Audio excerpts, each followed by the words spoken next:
I'm gonna try this again.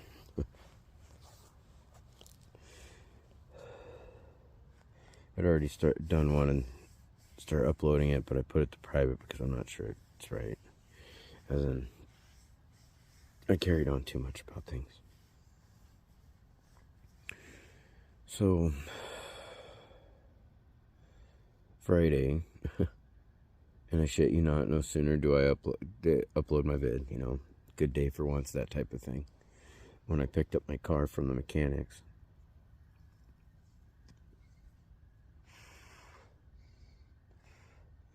got back to my folks' place here and washed the car, all that stuff, and then followed them down to the Home Depot because we had to get the stuff to finish the bathroom for the house down there. We grabbed what we could. The only thing I could grab now was just a stretch of plywood. Just a little stretch.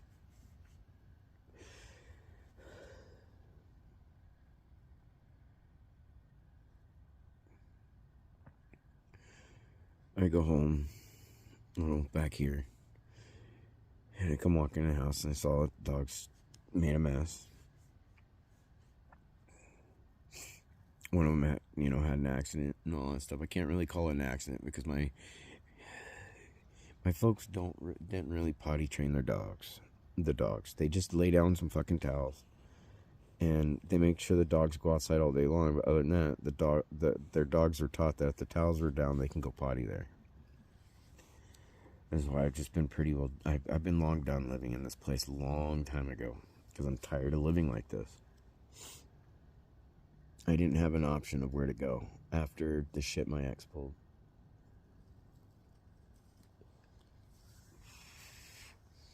Sort of got stuck.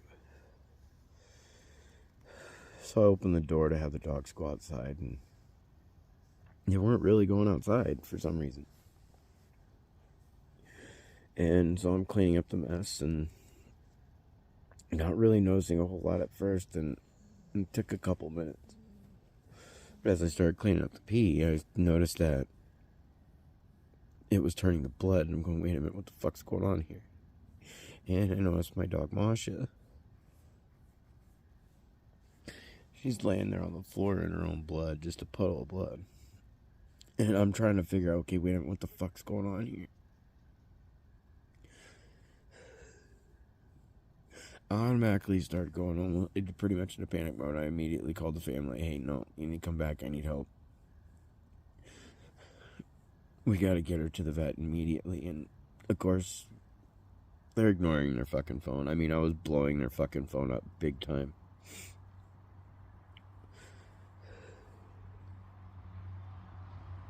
I think for a good 20-30 minutes there, I kept blowing their fucking phone up and nobody would fucking answer. And I even was sending them a text message like, you need to answer your phone. This is an emergency. You need to fucking answer your phone.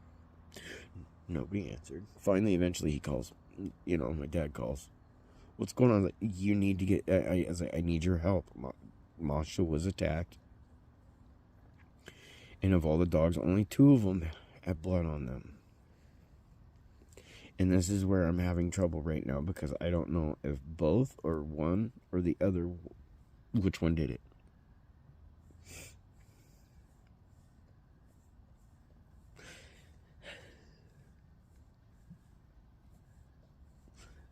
Masha thought she was in trouble, went running to my family, into my mom's room, and tried to hide under the bed. While we're waiting for the family to get back, I mean, we waited a fucking hour. Them taking their fucking time to come back.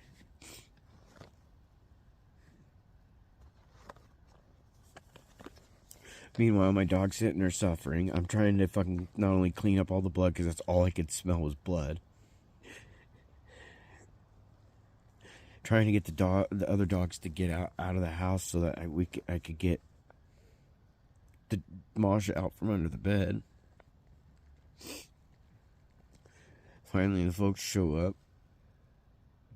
And that's when Dad's realizing, oh shit, it is more serious. It's like, I'm getting fucking tired of being second guessed. That's why when I move, I made it clear to them today, after what happened today. Because yesterday, Well, Friday, because it's now like butt-ass early Sunday morning. It's like after midnight now. We go to take her to the primary vet. Sorry, we're about to close. We can't help you. We close in a half hour. I'm like, my dog just got mauled. She's bleeding all over the place. We need help. I'm sorry, we can't help you. Barclay Veterinarians in Oregon City, I will never do business with you again. We call the VCA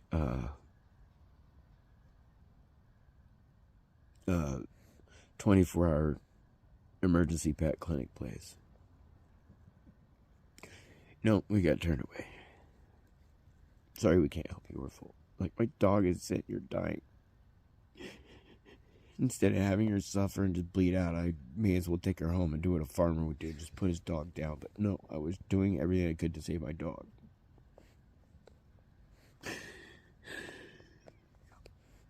I will not do business with VCA, considering,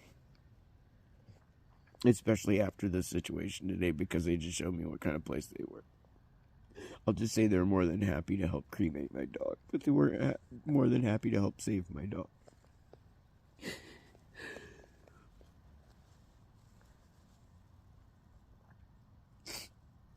We got a hold of 3 different veterinarians' offices that we were already on the road trying to go to, and all of them kept turning us away.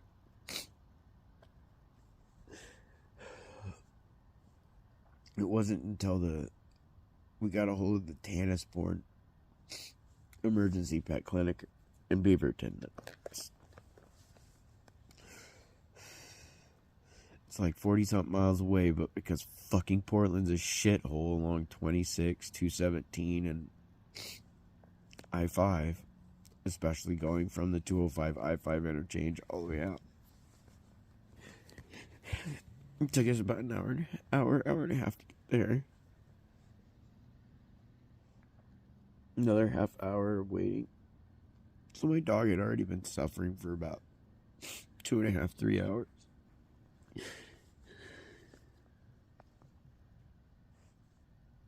Mosh is my spectrum dog. She had canine autism.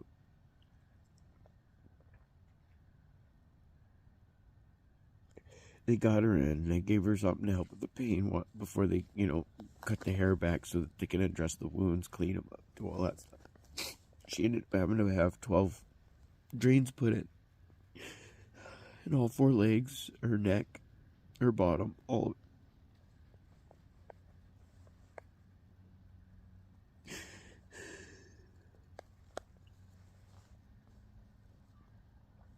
We left her there overnight, so that way the doctors could do what they needed to do. And the doctors there were pretty good. It's like the Tannisborn pet clinic or whatever, their 24-hour emergency clinic for 24-hour emergency veterinarian's office. The doctor was very nice, and the nurses there were pretty nice too.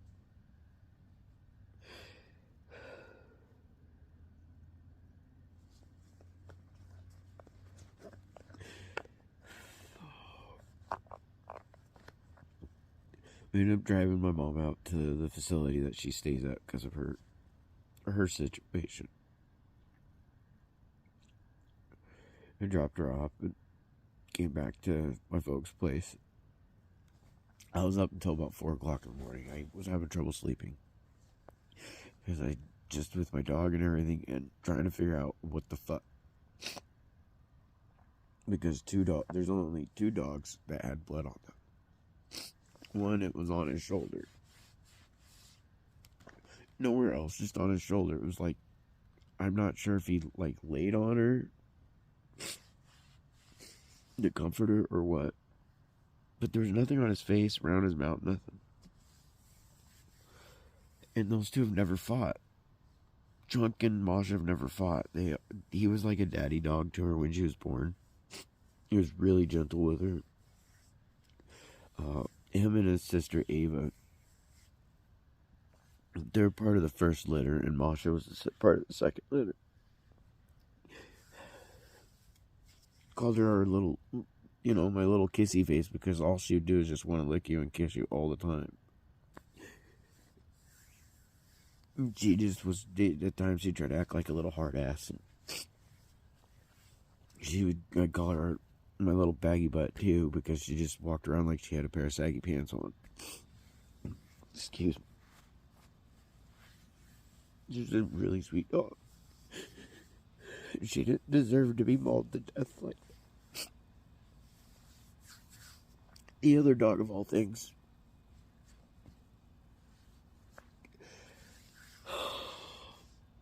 Was a part of Ava's litter. And she was the only one that nobody would take, so my folks took her. And of all things, she's the second smallest dog in the house, but yeah. She acts skittish at times. She's real loving, real sweet, that type of thing. But she'd always pick fights with Masha, or she'll pick fights with Nana, which is my old red nose. She'd sit there and keep licking her face till she'd annoy the piss out of the dog till the dog starts growling and snarling and then snaps at her. And either, like with Nana, because Nana's so much larger, she'll back off a bit, but she'll constantly keep doing this shit. And I've had to get on that dog so much.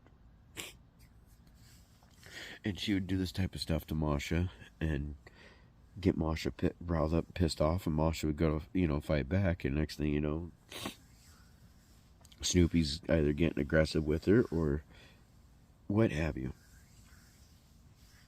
And that dog has done this to Masha, Nana, does it to Misha. Yeah. And she don't stop. I've smacked her so many fucking times at that point, and I don't beat my dogs, but I'll smack them on the butt, keep telling the dog no, and they keep doing it. Eventually it's like, yeah, no, they're gonna start associating it with getting their butt smacked.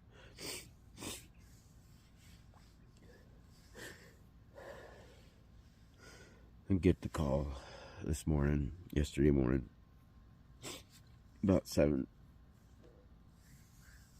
She was ready to come home. We had to wait a little bit because we had to wait to go get Mom.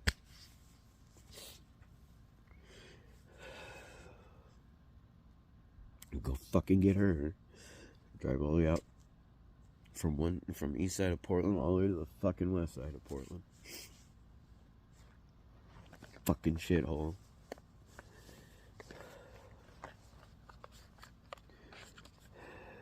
We pick up my dog. She wasn't able to walk. She was really, really sore, and it was obvious. She had all these tubes sticking out of her. We got her back here to the house. I had a bed set up for her and all that, and my mom's room, because my mom's not living here. Like I said, she's staying in a facility, and she would always go into my mom's room because it was quieter in there and away from Snoopy and the other dogs for the most part.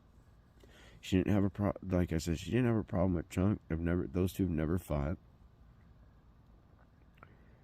Her and Ava has fought a little bit. That's her big sister, but they never fought like they'd growl at each other, bark at each other, and that's about it.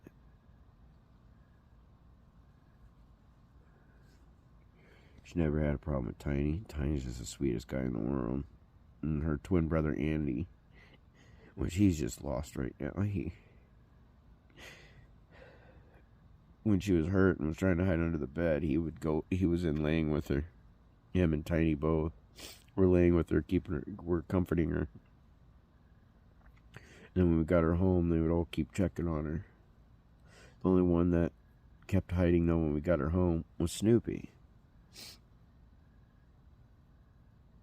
See, Snoopy had blood, like, red and brown all over her face.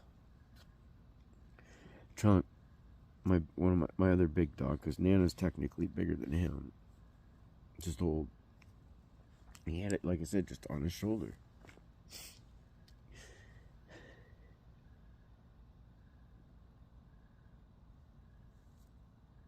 So I don't know.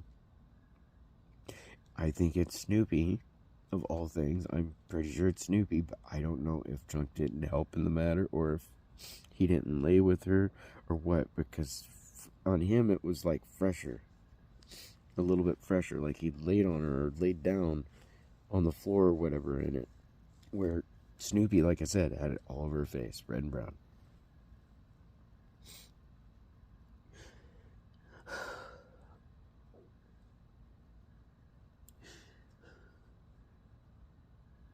So I only had like 3 hours of sleep. And doctors kept saying from the time we basically that from that moment on for the next couple days was going to be the most critical time for the dog, and we needed to keep an eye on her. I had no sleep. I was running on 3-4 hours of sleep. I kept telling my dad, I was like, you need to check on her every like 30 fucking minutes. I need a fucking nap.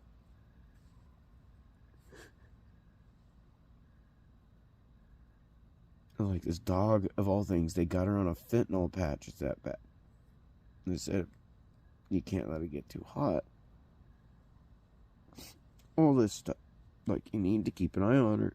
I was like, she was whimpering. You know, obviously she was in pain. So before I took my nap, I went out to my car and grabbed a stuffed ducky that she liked. It was Coda's stuffed baby, but she liked playing with it too. She didn't beat it up or anything like that like the other dogs would. She actually would cuddle and snuggle with that stuffed animal. So I took it in there so that she had something to comfort her. She's laying in one direction, and I gave her the ducky and started cuddling with it, and she'd whimper a little bit and wag her little tail.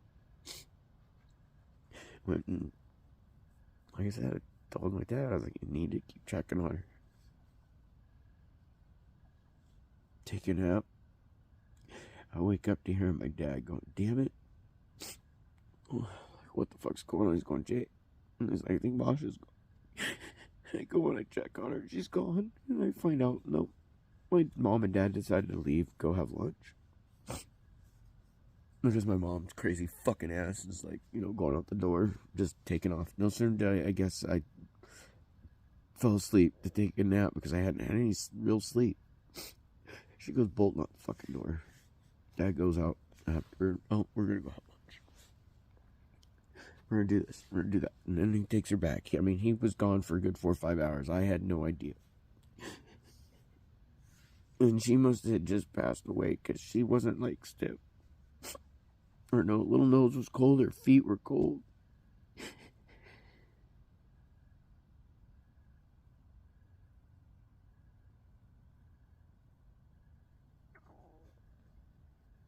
And I can't help but think to myself, if somebody had just fucking stayed faithful, had fucking instead of taking myself for granted, trying to obsess over her mother and friends and other men, my dog would be alive right now. I wouldn't have been forced having to move back to a place there's just not a lot of room. It's fucking dirty here. I mean, my son and his wife has been coming up and have been helping clean the place up. I gave up on that shit a long time ago because I got tired of doing it every fucking year.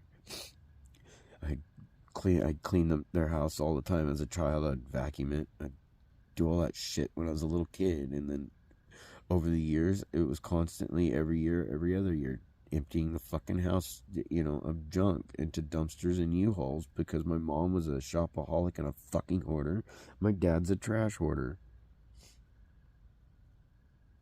And then, yeah, I gave up. And I can't deal with the crazy shit anymore. And yet I have nowhere else to go. Why? Because people talking shit. I couldn't stay at my house because my house is up for sale. For one, I can't live there while it's up for sale. And two, with winter and everything in my health, I can't do another winter down there. So I really had no choice. My truck engine being blown and all that, my little car ain't gonna get through that snow. We get 3 to 5 feet of snow every year down there. So between health, transport capabilities, financial situation, everything, just, it's not that I can't pay my bills. My bills are getting paid. I'm just being left literally completely broke. I might be able to afford to do things once in a while, but not all the time. I'm broke, but hey, at least my credit's good, right?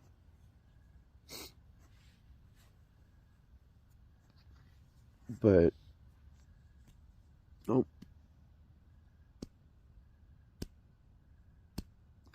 come home, find my dog laying in a puddle of blood, to waking up the next day after dealing with all of it to try and get some sort of nap, only to find that she died because nobody would fucking stick around and check on my dog.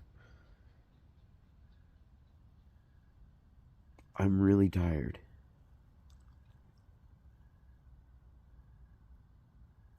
And right now, there's nothing more I want right now than for my house to hurry up and finish fucking selling. So I can find a fucking home for my animals and I. So we get as fucking far away from this toxic shit as possible. Because it's just, I've gone beyond bitter a long time ago. I try to stay happy. I try to stay positive. But in all honesty, I became bitter. Because there's just too much shit. I'm tired of trying to hopefully be able to rely on someone, family, and I don't have a family or friend that I can rely on when I really need help.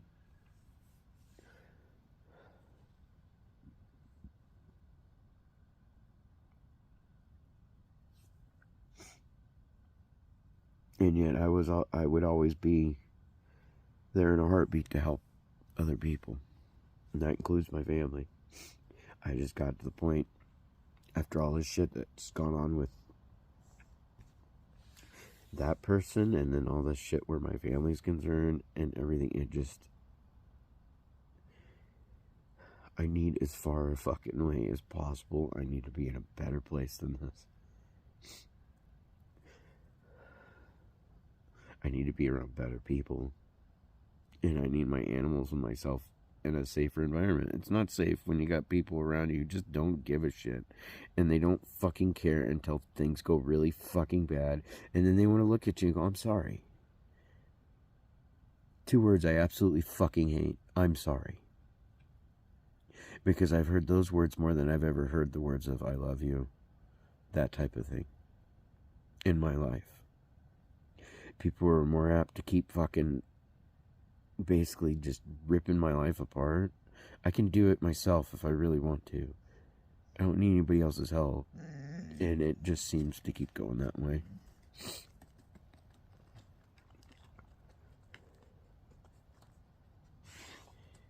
You know, I'd rather, you know, it would be easier for me to deal with if it was my own blissful ignorance that kept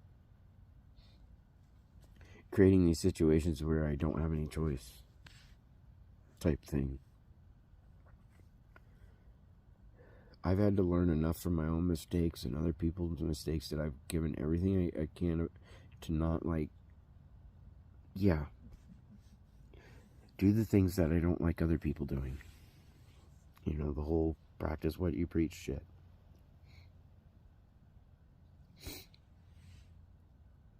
I just know I'm getting really tired of the death around me. I'm really tired of the abandonment, the alienation shit. I'm tired of the shit talking.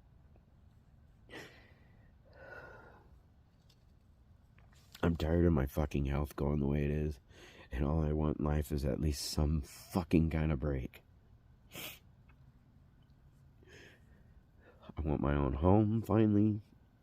One that I don't have to fucking practically kill myself on just trying to repair it.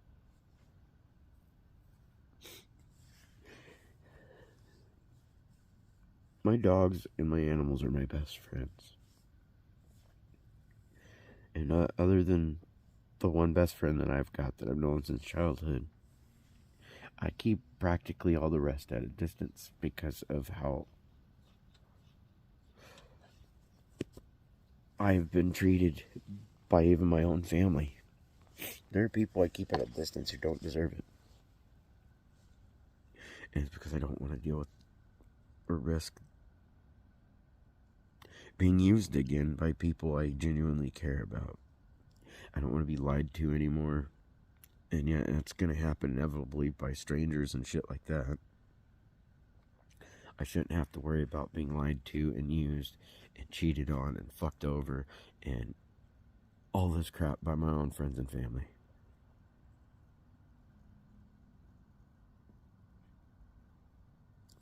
I've never done well. Never done well losing an animal. Like I said, they're my best friends. I love my dogs as much as I love people, if not more.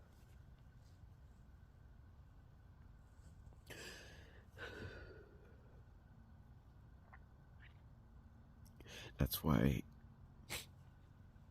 if I couldn't get rid of, like, not necessarily get rid of in the bad sense, but rehome the pups when we had the litters, I was keeping those dogs. I was not risking having them go somewhere that would inevitably end up causing them to go from home to home, no stable home, or getting hit by a car, or just some stupid shit. And of course, because I get back to the corner and have nowhere else to go, my dog ends up getting mauled to death.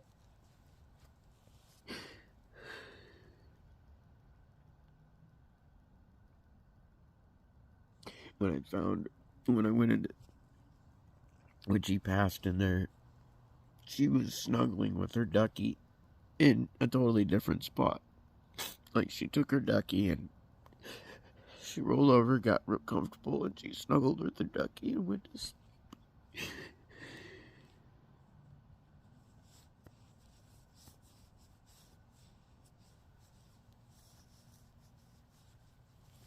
I just want this shit to stop. I'm so tired.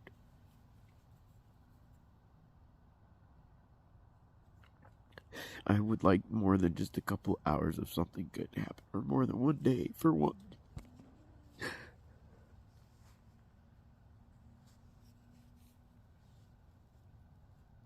So I don't really make a lot of these vids anymore because it's just non-stop shit.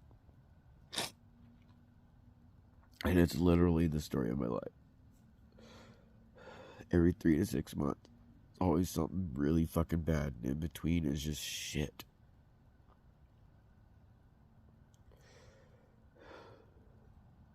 I just want to be able to take my animals, get my things, and just get as fucking far away from this fucking place as possible. I make it very clear to my dad today. I was like, this is why I didn't want you guys moving with, because I don't have the patience anymore. I don't have the ability to be there for him and my mom the way I used to. Like, between my mom's crazy shit over the years, all that crap I had to deal with and be patient with, the abuse I had to deal with her, the fact that I'm still there after she fucking had her stroke. And man, my mom,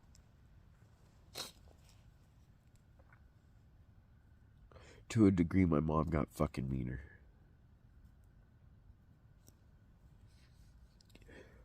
She's still a good person to a lot of people, but her and I, we do not get along that well. Doesn't make me love my mom less. I love my mom. I just can't be around her. And the fact that my brothers are sitting there fucking living their lives to the fullest, doing whatever they fucking want, and to be told that I have to stick around to take care of my mom and dad. Well, my 2 oldest brothers get to do whatever the fuck they want.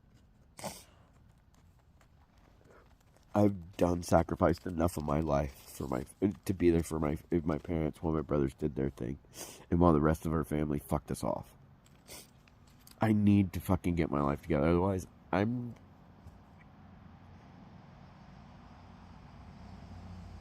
The way I feel about it is finally getting your life together when your parents end up dying is not the time to get your life together. You should already be living it.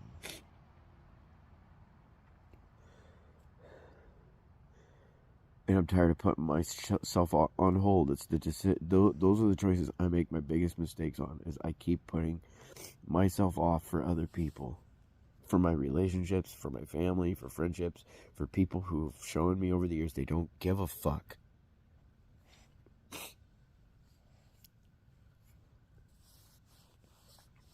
And it's like, my dad's sitting there talking at the vet, you know, she's gonna look kind of funny with all those tubes sticking out, you know, kind of giggling about it. And I'm sitting there going, that's not fucking funny. You know, most people wouldn't be sitting there laughing about seeing a dog with all these drain tubes coming out of her body because your fucking dog mauled mine. That's not a thing to sit and talk about. That's the kind of parents I have. They think it's funny when my animals and I are getting hurt. But then when they find my dog dead, they don't find it funny anymore. This is this type of insane, selfish shit I have dealt with almost my whole life with my family. And then my mom, she obviously doesn't change. She wants to do this dismissing and comparison bullshit. And I looked at her, I said, you have nothing to compare. You have a home. You have a family. You have grandchildren that still talk to you. You still have a fucking life. You don't have people fucking you over like this. You don't have people sitting there comparing themselves to you, telling you how much better you got it than them. Like, no, I didn't fucking spend the last 40 fucking years talking shit about my spouse while he fucking worked his ass off and paid for everything. My mom's a cunt. I love her, but I don't like her. Because she was fucking cruel. And even with the strokes and her being a little nicer, all it did was make her a little more colder. She may have different pockets of memory missing. A little bit of speech issue, but that's my mom. My mom remembers a lot of shit. She remembers more than she lets off, and that's why at times I think she's been milking her situation, and that she's not as gone as she tries to portray herself to be. I've watched my mom do some fucked up things to get attention over the years, and that's why I have trouble with this situation. I know she had strokes. I watched her go through them. I watched her go through her first one right in front of me. And I kept trying to get my dad to get her help. No, she's fine. He didn't get her help for a fucking week. It took my aunt finally fucking saying, hey, you need to get her help. There's something wrong. That's what I mean. I get second guessed a lot. I don't want to be around these people. I love my family, but I can't be around them.